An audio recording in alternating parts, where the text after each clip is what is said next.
Welcome to Kindness Stories, where every tale reminds us that even the smallest act of kindness can change a life forever and that you never know how far your compassion might go in healing someone's heart and rewriting their story. If you're here, it means you believe that kindness can be a light in the darkest places. Sit back, relax, and let this story remind you that sometimes the quietest moments hold the loudest lessons. There was a girl named Emily who grew up in a small town surrounded by wide fields and gentle hills that turned golden every autumn. Her parents worked tirelessly to keep a roof over their heads. Her father was a carpenter, hands always rough but gentle when he brushed her hair back or tucked her in at night.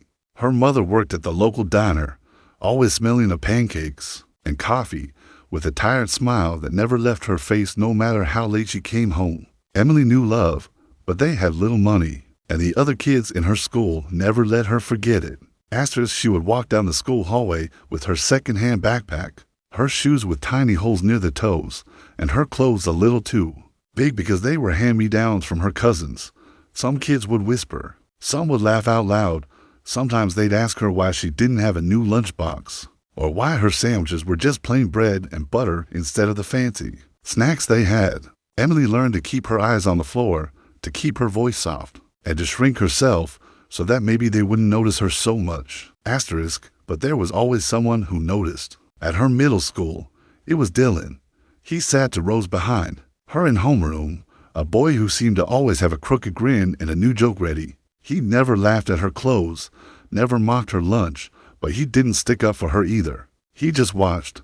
Maybe he didn't know how to help. Maybe he thought he was helping by leaving her alone. One Thursday afternoon, Emily's mother was late picking her up from school. The sky was beginning to darken, and the winter wind cut through her thin coat. She sat on the front steps, hugging her backpack to her chest. Her stomach growled because she'd given half her sandwich to the stray cat that lived near the dumpster behind the cafeteria. She liked the cat because he never judged her. He just purred and rubbed his head against her knee. Emily didn't see Dylan walking up until his shadow fell over her. He had his hands shoved deep in his pockets. He rocked back and forth on his heels for a moment before he sat down beside her. You waiting for someone? He asked. My mom. She had to work late. Dylan nodded. He pulled out a granola bar from his pocket and held it out to her. You look hungry. Emily hesitated. She didn't want to seem needy, but her stomach won the argument. She took the bar and unwrapped it slowly, savoring each bite. Thanks, she said, her voice so small he had to lean closer to hear it. No problem. You want to know a secret? My mom's always late too. Drives me nuts. So I started bringing extra snacks. Emily didn't know what to say, so she just smiled. They sat there until her mom's old car pulled up with a sputter and a puff of smoke from the tailpipe. Dylan waved goodbye and jogged off down the sidewalk. That was the first time she felt like maybe someone really saw her. Not just her clothes or her empty lunchbox, but her. Years passed. The world spun. As it always does, Emily grew, her hair longer, her smile a little more guarded. High school was harder, more kids, more whispers, but she found her escapes. She joined the library club. She loved to read, to disappear into worlds where the hero always found a way through. Books were safe. They never laughed at her. She'd see Dylan sometimes in the halls. He'd nod, sometimes give her a grin, but they were never really friends. He ran with a different crowd. The boys who played soccer after school, the ones who joked aloud in the cafeteria, who sometimes picked on kids who were easy targets. Emily wondered which Dylan was the real one, the boy on the steps who shared his snack, or the boy who laughed with the loud ones. In 10th grade, Emily's father got sick. The kind of sick that makes you see how fragile life is.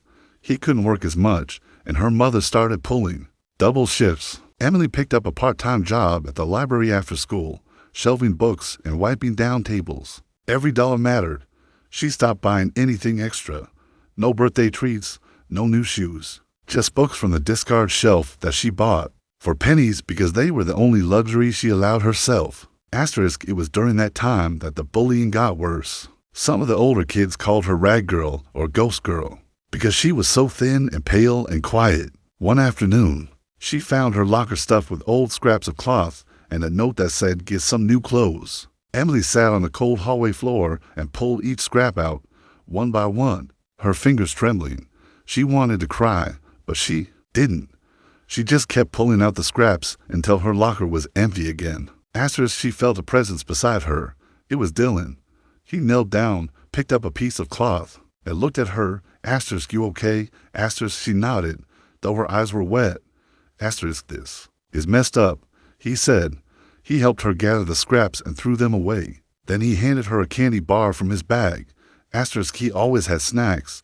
Asterisk, "Thanks," she whispered. Asterisk, they sat there together for a long moment, neither speaking. Sometimes silence is louder than any words. Asterisk, one evening after work, Emily found a small package inside her locker. No note, just a simple paper bag. She opened it and found a pair of warm gloves and a matching hat. They weren't expensive, but they were new, soft, and they smelled like fresh wool. She looked around, but no one was there. She wore them every day that winter, tucking her hands into the warm gloves when the wind bit her skin. Asterisk, she never found out who left them, but part of her heart knew. Asterisk, years passed. She graduated, not top of her class, but not the bottom either. She couldn't afford college, so she kept working at the library, picking up extra shifts whenever she could. Her father got better for a while, then worse again. Emily became the one who read him his favorite books by the bedside, her voice steady even when tears threatened to break through. Asterisk, one night, after her father was gone, Emily sat alone in the living room, holding one of his old flannel shirts. The house felt emptier than she ever imagined it could. She thought about kindness, how it sometimes comes in small packages, a granola bar, a pair of gloves, a boy who sat beside her when the world felt cruel. Asterisk, she didn't see Dylan for a long time after graduation. He went off to college, she heard, somewhere far away. Life kept moving. She found herself managing the library when the old manager retired. She loved the smell of the books, the quiet rustle of pages, the soft footsteps of people who found refuge in stories. Asterisk, one stormy afternoon, the library doors creaked open, and in walked a man with a familiar crooked grin. Dylan. He looked older, but somehow the same, a little taller, a little more tired around the eyes. Asterisk, "Hey, stranger," he said. Asterisk, Emily felt her heart flutter in a way she hadn't felt in years. Asterisk, "Hey, yourself." Asterisk, they talked for hours that day. He'd come back to town to take care of his mother after she fell ill. He'd been working in the city, but the city felt too big, too cold. He missed the hills that turned golden in the fall, the town where he grew up, the people he used to know.